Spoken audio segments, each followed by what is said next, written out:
Hi everyone, welcome to my YouTube channel, The MANIADVANTAGE.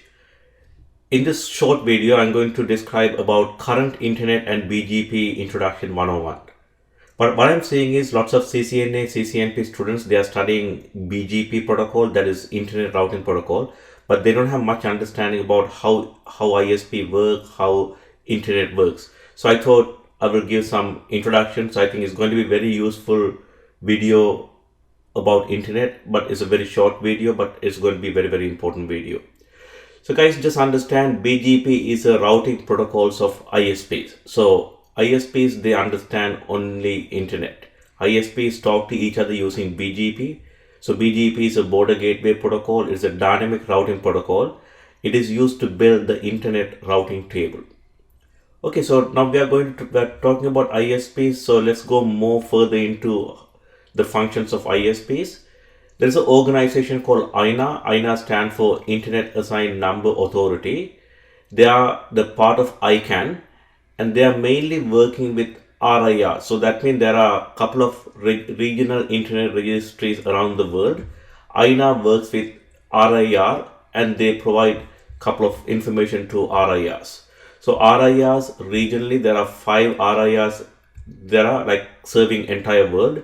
There is ERIN for North America, LACNIC for South America, AFRINIC for Africa, RIPE NCC, Network Coordination Center for most of the Europe and Russia, and ACNIC for India, China and Southeast Asia. And you are seeing all the details here. So American Registry for Internet Numbers. So if you are in North America, that means in US and Canada, all the ISPs, they should talk to ERIN.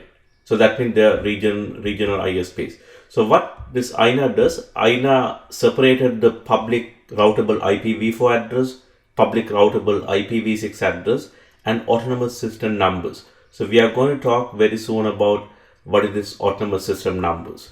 So RIR, INA mainly give information to all the RIRs, and remember there are 5 RIRs.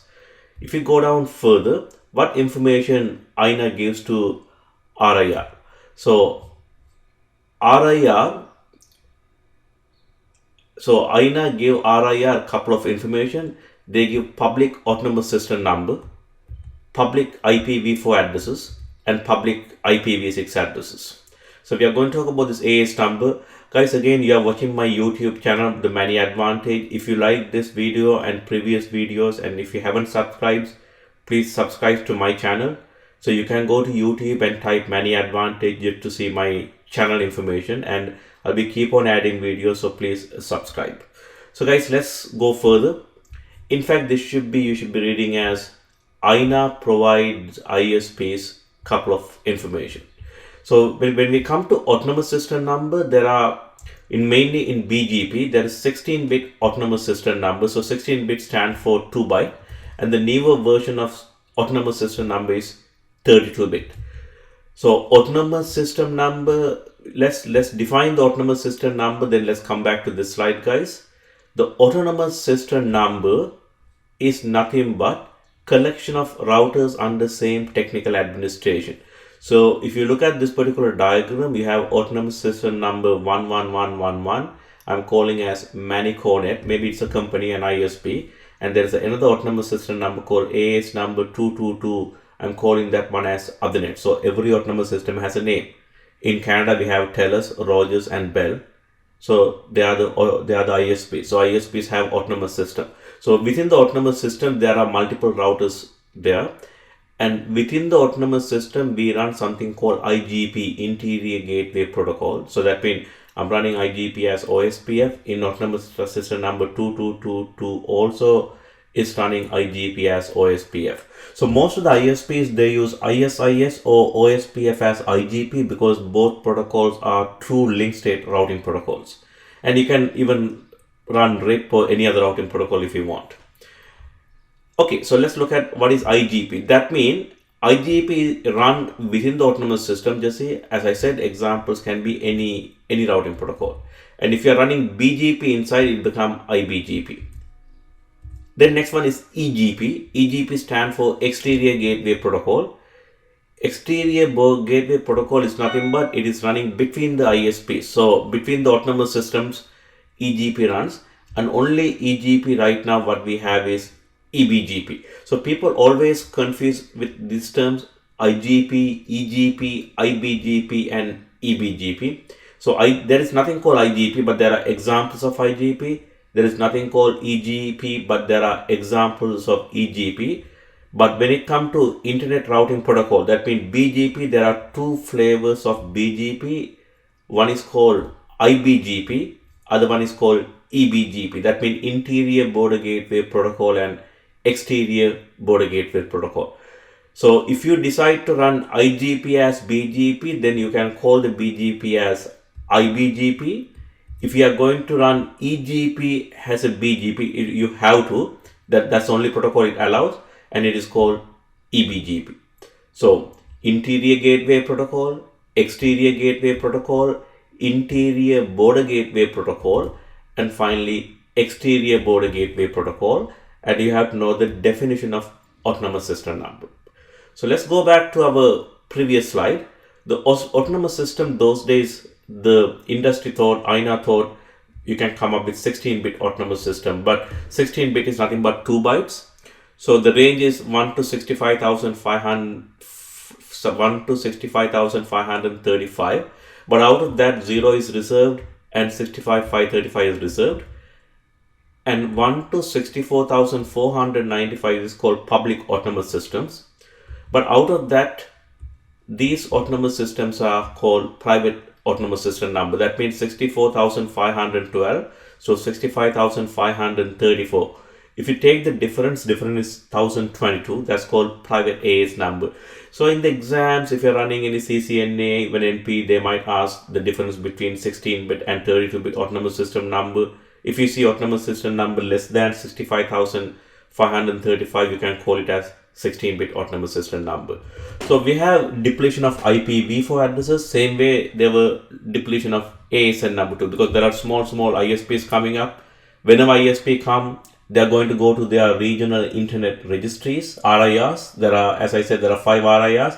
They will ask for public IPv4 address, they will ask for autonomous system number, and they will ask for public IPv6 address. So what RIR do, they will get from the collection they have from INA, they will provide the ISP the required information and they get the charge.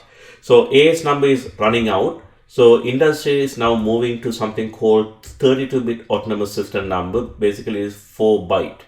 So we have to understand 8-bit is 1 byte. So 16-bit is nothing but 16 by 8 is 2 byte. Now 32 divided by 8 become 4 byte. So 4 byte autonomous system number, there are 2 different ways to define. One is called AS plain format.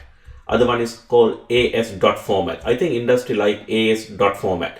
The way to define AS plain, anything from 65,536 to this bigger number. So if you see this one, 4, so this is million. We are talking about, this is billion, 4.2 billion autonomous systems. Just see, compared to 65,535 and 4.2 or 4.3 billion. So that many AS number is available in the future.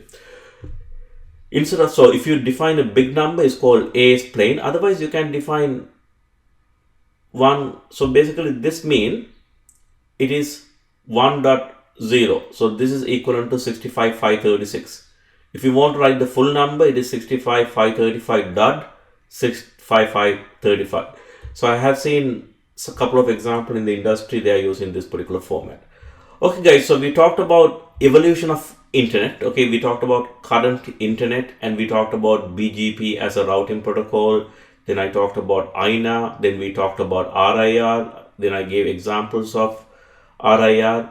Then we talked about autonomous system number, and also we defined what is autonomous system number definition, IGP, EGP, BGP, and also 2 flavors of BGP. I think less time to go further.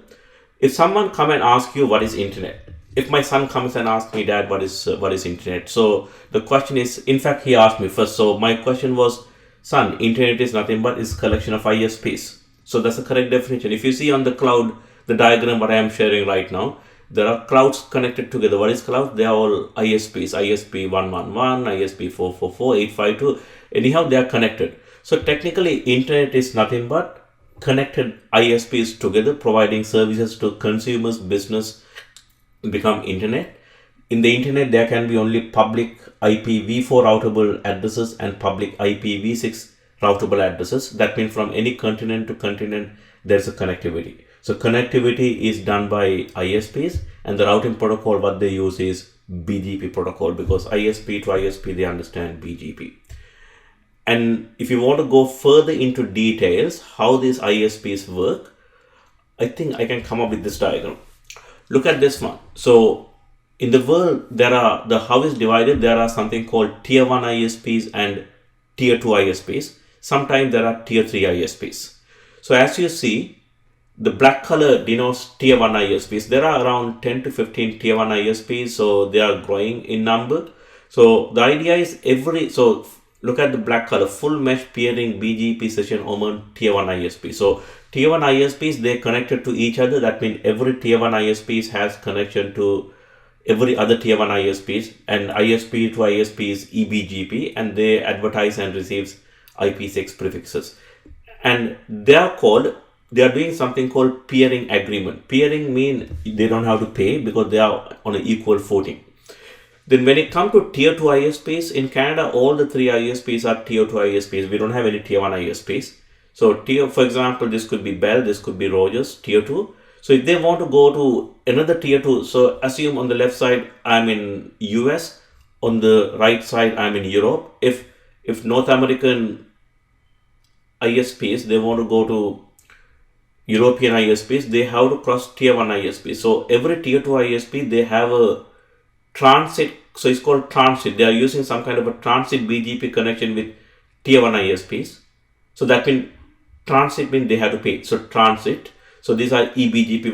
Why they are having two? Because if they have one, if anything happened to that connection, they lost the connectivity. So that means all the customers of tier 2 ISPs, they will lose connections. So by having multiple connection to ISPs, you are having redundancy and you can manipulate the path. So you can say, okay, you know one thing, if I want a couple of prefixes, couple of IPs, I want to go through tier 1 ISP 1.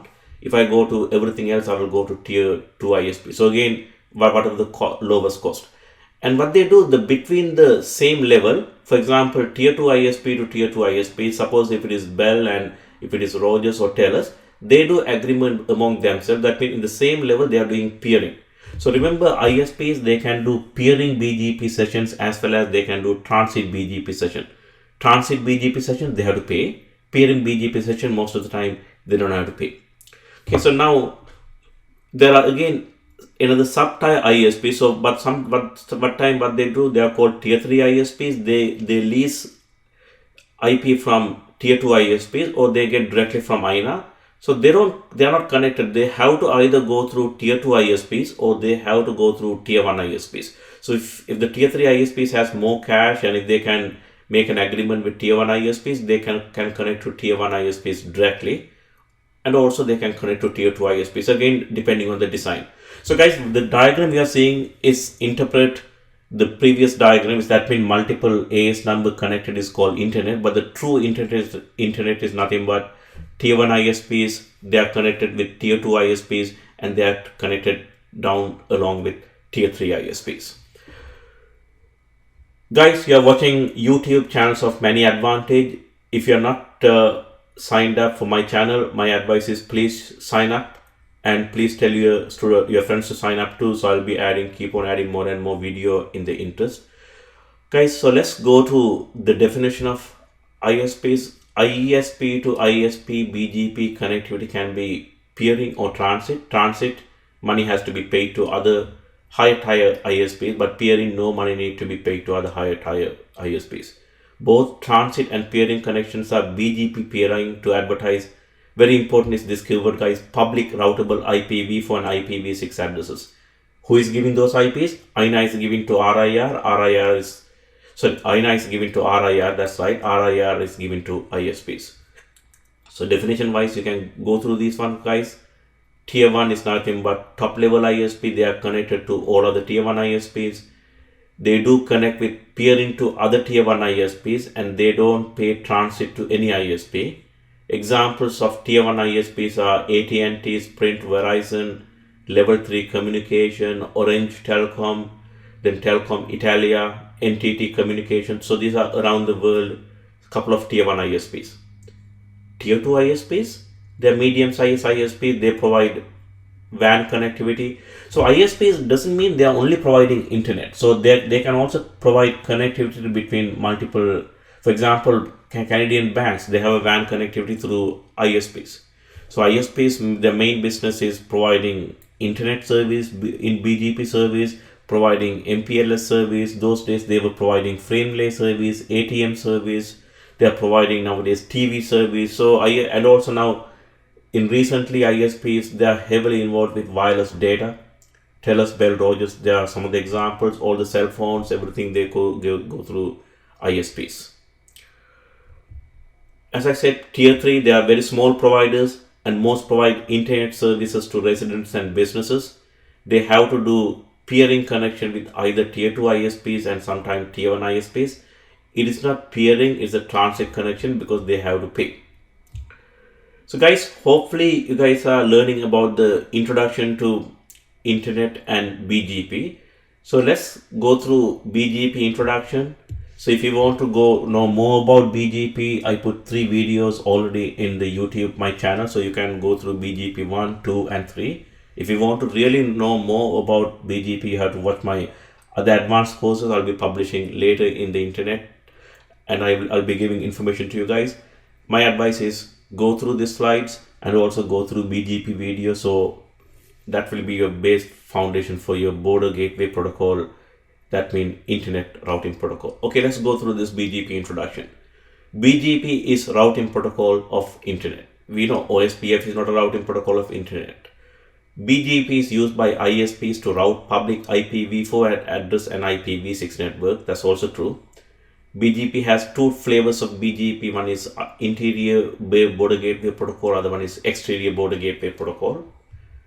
BGP need TCP port 179. So BGP is not it is an application layer protocol. It's using TCP as a protocol number and it uses port number as 179. So if you deny access list or if BGP is going to go through a firewall, you have to make sure firewall allow TCP 179. Normally in a Cisco environment, whenever you configure BGP on a router, you call the BGP router as a BGP speaker and BGP neighbor is a BGP speaker. So BGP peer. So there's something called BGP peering. It's not speaker, it's a BGP peer. And router running BGP is called BGP speaker. Normally in OSPF and EIGRP, you need network command to establish neighbor relationship. On the other hand, BGP, you must have a neighbor command. Guys, I'm talking from the perspective of Cisco iOS because different platform you don't need. For example, Juniper is behave differently. So I'll be adding more Juniper courses to my YouTube channel also. And also one of the important thing, BGP has 2 types of administrative distance. One is eBGP has 20 as administrative distance and IBGP has 200 as administrative distance. Unlike other routing protocol, BGP's metrics are called path attributes. So OSPF, cost is metric, RIP, hop count is metric. For EIGRP, it is bandwidth, delay, load, reliability, MTU. But when it comes to BGP, the important attributes are wait, origin, next hop, local preference, MED. MED stand for multi-exit discriminator. So these are the important metrics. Out of that, there are 3 attributes every BGP route should have. They are called origin, the next hop, and it's supposed to be AS path. So again, typo guys. So origin, next hop, AS path are called well-known BGP attributes. Now, whatever I highlighted here right now, it is wait. Wait is called Cisco proprietary attribute. So only Cisco's routers, they understand wait. BGP is mainly used whenever ISP or corporations have more than one path to multiple ISPs. So as I said, you don't want to have only one connection to TELUS. You would like to have another connection to Rogers also. The reason if one ISP has trouble, you want to still have the connectivity. So whenever a company or ISP has multiple connection to different ISP, there's a terminology given. It is called multi-homing.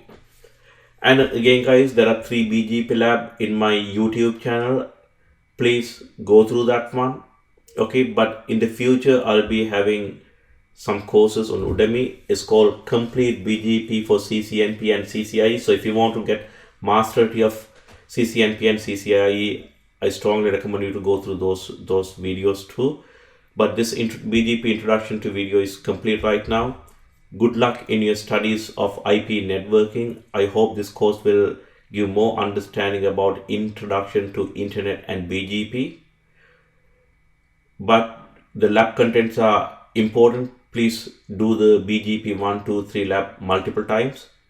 And if you like this content, please subscribe to my YouTube channel, The MANIADVANTAGE, and also tell your friends. And thank you for watching this video.